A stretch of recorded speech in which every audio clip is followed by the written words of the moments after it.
안녕하세요. 반갑습니다. 오늘 26년 2월 27일 이종실의 특수경매 추천 및 권리분석 출구 전략을 오늘 강의하도록 하겠습니다. 김영삼 정부 때 IMF가 났잖아요. 그 IMF에 의해서 많은 은행들이 부동산을 담보로 잡고 돈을 빌려줬다가 그 은행이 부도가 나게 생겼기 때문에 유동화에 관한 법률이라는 것을 김대중 정부에서 만들어서 지금 부동산의 담보, 저당 설정권을 팔고 살 수 있게끔 만들어졌습니다. 그때. 그래서 IMF가 끝나고 난 다음에 다시 부동산이 상승을 하다 보니까 은행에서 부동산을 담보로 돈을 빌려줬어도 그거를 담보에 대한 것을 전부 다 배당으로 받을 수 있기 때문에 NPL로 들어서 투자하는 것은 거의 지금 사문화되다시피 해서 아주 특별한 물건이 아니면은 거의 없어지다시피 했었는데 지금 부동산이 다시 하락을 하다 보니까 은행에서 담보 물건으로 담보로 빌려준 것만큼 돈을 못 받게끔 가격이 떨어지는 부동산이 엄청나게 많습니다. 따라서 다시 그때처럼 IMF 때처럼 NPL로 투자할 수 있는 시기가 왔습니다. 그래서 오늘도 NPL로 투자할 수 있는 공장이나 창고나 농지나 이런 거가 몇 개 있었기 때문에 그런 거를 잘 들으시고 투자를 잘 하시면 내 개인 돈이 없이도 투자할 수 있는 물건이 많이 나오게끔 됩니다. 26년 3월 7일이면은 다음 주 토요일 날 오후 1시부터 6시까지 토지개발2 특강을 하게끔 됩니다. 내용은 산지 전형, 농지 전형, 개발이익 환수, 분묘 기지권 소멸 방법, 건축 허가 및 용도 변경 또는 건물을 철거할 때에 지금 예전에는 기양 철거할 수 있지만은 지금은 허가나 신고를 해야지 됩니다. 그 멸실 절차, 무허가 건물의 양성화 방법 및 절차, 그 다음에 무허가 건물을 매입 또는 매도하는 방법 절차 이런 것을 가지고 특강을 하게끔 됩니다. 5시간 동안. 장소는 선릉역 4번 출구 역삼방향 직진 100m를 올라오시면은 파리바게트 지하 1층에 선릉도 모임센터라고 있고 주소는 경남구 테헤란로 326 역삼 아이타워입니다. 교재 포함 5만 원을 받고 있으면서 교재를 준비하고 자석을 준비하기 위해서는 문자 예약을 010-4444-2069로 반드시 해 주시기 바랍니다. 첫 번째 물건을 시작하도록 하겠습니다. 부산 서부지원의 2023 5640입니다. 임의경매고 부산시 강서구 죽동동 412-1번지와 412-26번지에 물건은 창고 용지와 잡종지로 되어 있는데 그 위에 창고 건물이 하나가 있고 동식물 관련 시설 건물이 3동 지어져 있습니다. 감정 가격은 16억 3,200만 원 정도인데 최저 가격이 5억 5,900만 원 정도까지 하락을 했고 청구 금액이 16억 7천 정도까지 돼 있습니다. 1순위 근저당이 중소기업으로 돼 있고 지금은 NPL로 유동화 회사로 넘어간 걸로 알고 있습니다. 여기는 개발 제한 구역입니다. 즉 아까도 제가 말씀드렸지만은 은행에서 돈을 빌려준 것을 다 회수 못하는 것은 우리가 NPL로 투자하자고 한 것인데 이게 그런 물건 중에 하나입니다. 그러면 자 보시겠습니다. 여기 보시면 감정 가격이 얼마죠? 16억이죠. 근데 지금 얼마까지 떨어졌죠? 5억 5,900까지 떨어졌죠.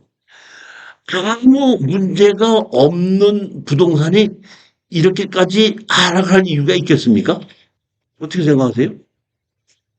제가 보면 이게 제가 봤을 때는 이거는 문제가 있는데 그 문제점을 제가 해결해 주는 방법을 설명을 해 드릴 겁니다. 문제점이 있기 때문에 이 가격이 하락한 겁니다. 목록 5, 6은 일반 건축물 대장상 위반 건축물로 만들어져 있습니다. 이 얘기는 무슨 얘기냐면은 여기가 개발 제한 구역이기 때문에 동식물 관련 시설로 건축 허가를 받았는데 창고 용지 같은 걸로 지금 빌려줬더라고요. 그러니까 무단으로 용도 변경을 해서 사용을 하고 있기 때문에 여기에 건축물 관리대장에 위반 건축물로 등재가 돼 있습니다.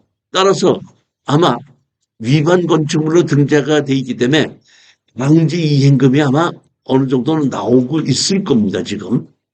자, 여기 보시면 필지가 두 필지인데 이쪽에 있는 요 한 필지가 창고 용지고 이건 정식으로 창고로 돼 있기 때문에 이거는 용도 문제가 아니고 여기 있는 잡종지에 있는 이 세 개, 이 세 개는 동식물 관련 시설로 만들어져 있는데 현황은 일반 창고 같은 걸로 쓰고 있습니다. 이게 위반사항입니다. 근데 자 보십시오.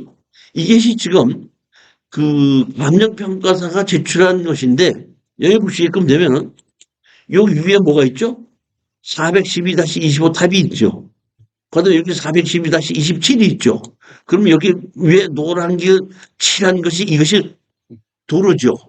즉 여기에 가격이 가장 떨어진 이유는 이 공장과 창고가 동식물 관련 시설이 다른 사람 땅을 통해서만 진입을 하게끔 되어 있는 겁니다.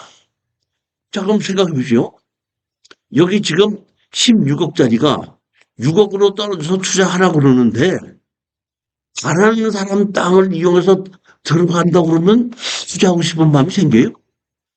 예전에도 부산에서 한 분이 현황도로가 있는데 그 현황도로 입구가 다른 사람 땅을 한 2평 정도를 통해서 들어가게끔 돼 있는데 그 전에는 그 땅 주인이 막 잡고 가만히 있었어요. 근데 그 바로 앞에 호수가 있었거든. 호수가 있는데 그 호수가 있는 거를 개발지역구역인데 이 사람이 얼마 주고 나면 10억을 주고 샀어요. 10억을 주고 샀더니 네가 이걸 10억 주기로 샀다고? 알았어. 그럼 내 땅 관리 좀 하고 땅을 막았던 적이 있습니다. 즉 이 얘기만 하면 이대로 쓸 때는 안 막지만은 다른 사람이 뭐 5억이든지 6억이든지 썼다고 저놈이 그 돈 주고 샀는데 내 땅을 써? 막아야지. 이런 생각을 가질 수 있기 때문에 제가 판단하는 게 그런 원인도 물론 16억짜리가 6억까지 떨어진 게 반드시 그 이유만이라고 볼 수는 없겠지만은 이런 이유도 한몫했을 것이라고 생각합니다. 자, 여기 보시면 건물은 단층으로 전부 다 4개죠. 그 다음에 필지가 창고용지 한 필지, 잡종지 한 필지 있는데 자연녹지 지역이고 개발 제한 구역입니다. 여기 뭘 보였죠? 개발 제한 구역으로 되어 있습니다. 자, 여기 보시면 여기 하나 있고 여기 보면 콩나물 재배사라고 되어 있죠. 보면. 그러니까 제가 보기엔 이거를 처음에는 동식물 관련 시설로 해갖고 콩나물 재배사로 사용했던 것 같아요. 근데 콩나물 재배를 하지 않고 중간에 다른 용도로 변경해서 다른 사람한테 월세를 주고 있는 것 같습니다. 그리고 여기 보시면 이렇게 여기 보면 412-20 답 여기 보면 412- 27 답. 다른 사람의 땅을 이용해야지 이리로 들어오게끔 되어 있습니다. 이것이 제가 보면 이렇게 많이 떨어지게끔 된 것이 원인 중에 하나라고 생각합니다. 원래 개발 제한 구역에 건물이 있는 것은 더 가격이 많이 나가는 거거든요. 근데 이게 이렇게 가격이 떨어졌습니다. 자, 항공 사진을 보시면은 지목은 답으로 되어 있지만은 현황은 지금 포장이 되어 있고 주차장을 쓰고 있죠. 현황은. 한 땅은 잡종지로 되어 있고 1770제곱미터고 자연녹지 지역이고 개발지역으로 되어 있습니다. 여기에 건물이 있는 거를 제가 세움터로 들어가서 확인해 봤더니 세움터에 처음에 질 때는 조영해라는 분이 건물을 지었더라고요. 했다가 나중에 법인으로 팔았더라고요. 그러니까 여기 보면 정말 보면 조영해 씨 건축물 이렇게 돼 있다는 얘기는 조영해가 건축 주인이라는 뜻입니다. 저는 처음에 이게 무슨 옛날에 조영해 씨 이런 그 동중의 건물인가 착각을 하고 야 그러면 이게 개발정책 되기 전서부터 지목으로 대주로 돼 있다는 엄청나게 좋은 땅인데 근데 자세히 봤더니 그건 아니더라고요. 그냥 건축주가 조영해더라고요. 여기 보시면 건축물 관리장에 뭐로 나와 있죠? 동식물 관련 시설로 되어 있습니다. 이렇게. 건축 허가를 안 때는 2006년도입니다. 그러니까 지금서부터 한 10여 년 된 겁니다. 또 하나는 여기 보시게끔 뭐죠? 이게 주화 토론돼 있고 이거는 창고로 되어 있습니다. 농수산물 창고로 되어 있는 겁니다. 이게 개발지역이기 때문에 일반 창고는 못 짓기 때문에 농수산물 창고, 그다음에 동식물 관련 시설 이렇게 해서 건축허가를 내놓고 다른 용도로 빌려준 것이 개발지역의 대부분입니다. 거의 다 그렇다고 보시면 됩니다. 지금. 자, 여기 보시면 이게 지금 아까 다른 사람의 땅을 이용해서 해결할 수 있다는 핵심이 여기서 나오는 겁니다. 여기 보시면 여기에 건물이 지어 있고 여기 땅 있고 여기 보면 다른 사람 땅인데 여기는 뭘로 됐지 여기요? 여기 보면 뭘로 됐습니까? 진입도로, 세용 승인 여기에 땅을 진입도로를 세용 승인 받은 걸로 돼 있죠. 그렇기 때문에 지적도상에는 분할이 돼 있지 않지만은 건축법에서는 이것을 세용 승인이 돼 있다 이런 뜻입니다. 그렇기 때문에 이 건물을 진입도로가 없는다 이는 아니다. 그러니까 지적법상으로는 맹지지만은 건축법에 의해서 출입을 지정하는 것을 이 땅 주인이 막을 수는 없다 이런 뜻입니다. 그리고 여기에 이렇게 세용 승인 해줬다는 것을 도면을까지 정확하게 지정이 돼 있는 겁니다. 여기는 창고로 돼 있는 겁니다. 이렇게. 근데 이게 농수산용 창고로 돼 있는데 일반 창고로 다른 걸로 쓰고 있기 때문에 이것도 원칙적으로 봤을 때는 위반 건축물인 겁니다. 또 하나 이렇게 보시면 이 말고 이 뒤에 보면 건물 세 동이 이렇게 보이죠? 한 동, 두 동, 세 동으로 보이는데 이것도 창고로 보이기 때문에 이 창고는 위반 건축물이 많습니다. 여기 보시면 이쪽에서 보면 여기에 진입도로가 현황도로가 진입도로가 있긴 있는데 여기 진입도로는 땅 주인이 막아도 어쩔 수 없습니다. 이거는 그냥 땅 주인이 막지 않았을 뿐이에요. 그러니까 우리가 만약 다시 낙찰을 받아서 갔다 그러면 땅 주인이 이거를 막을 수도 있다는 생각은 하셔야 되는 겁니다. 그렇지만 아까 맨 처음에 있던 이쪽의 땅 도로는 막을 수가 없는 겁니다.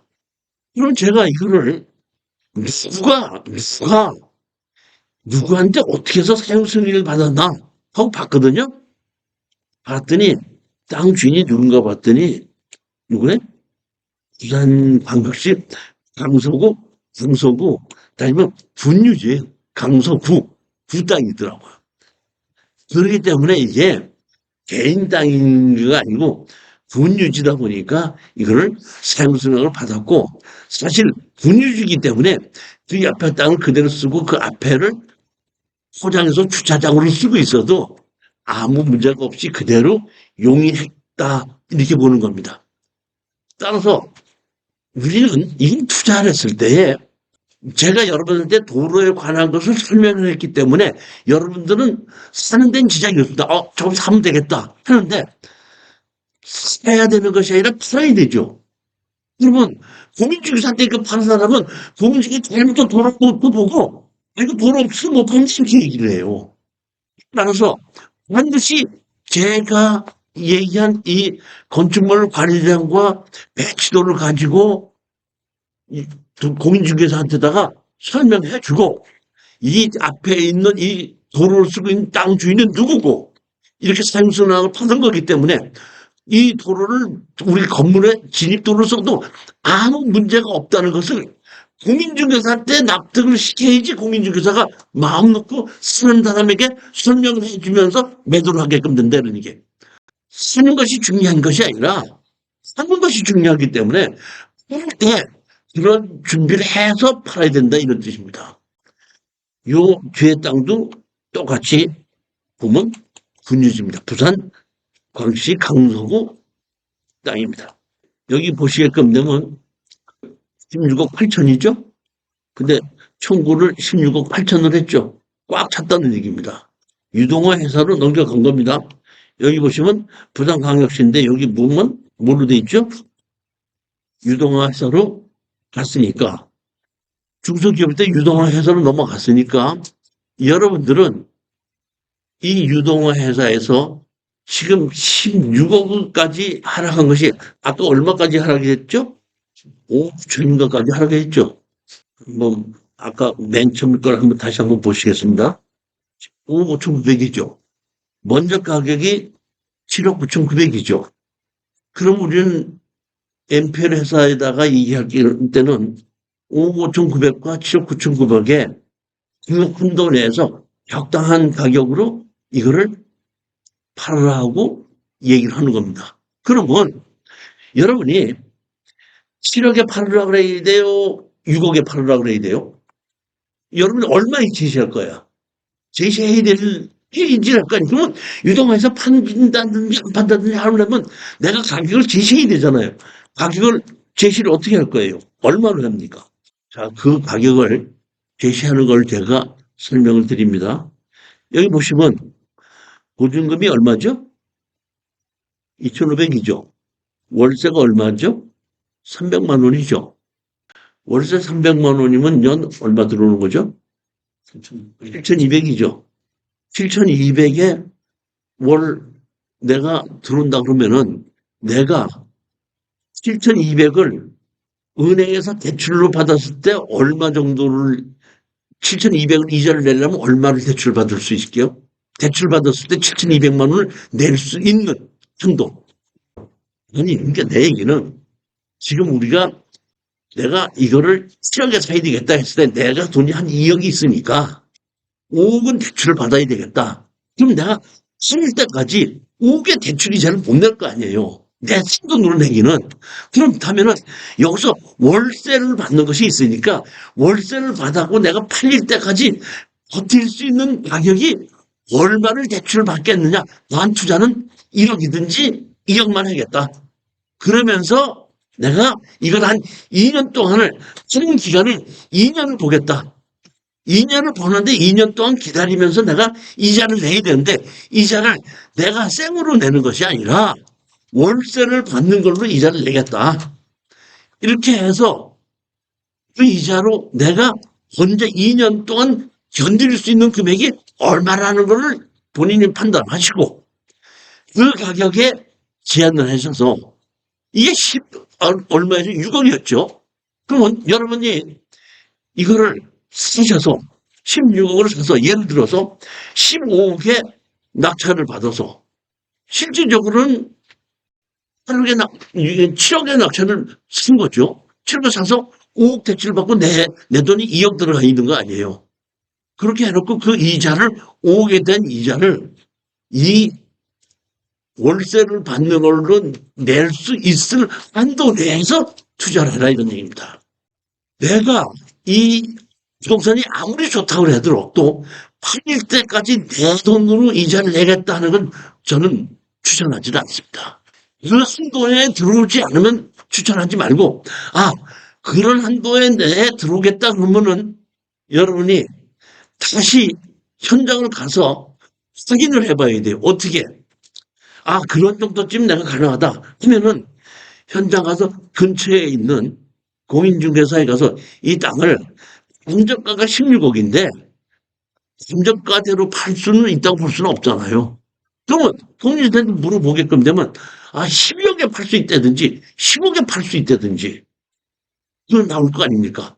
그 다음에 여기 있는 사람들이 세를 이제 우리가 경매로 낙찰을 받으면 나가고 새로 들어왔을 때 그 사람들한테 새로 들어온 사람한테 월세를 얼마를 받을 수 있는지 여기 받는 건 지금 300만 원이지만 350만 원이 될 수도 있고 250만 원이 될 수 있지 않냐 이런 얘기예요. 그러니까 그거를 확인을 해보고 아 내가 이걸 낙찰받고 대출을 받아도 이걸 월세 준다 그러면은 2년 정도로 버틴 데는 아무 문제가 없다 하고 확인이 되는 데 있는 가격이 결정이 되면 그 가격을 가지고 엔편에서다가 얼마면 내가 쓰겠습니다 하고 제시를 해보라 이런 뜻입니다. 아, 나는 그런 돈 없으니까 그런 강의 하지 마 이렇게 얘기하는 건 아니죠.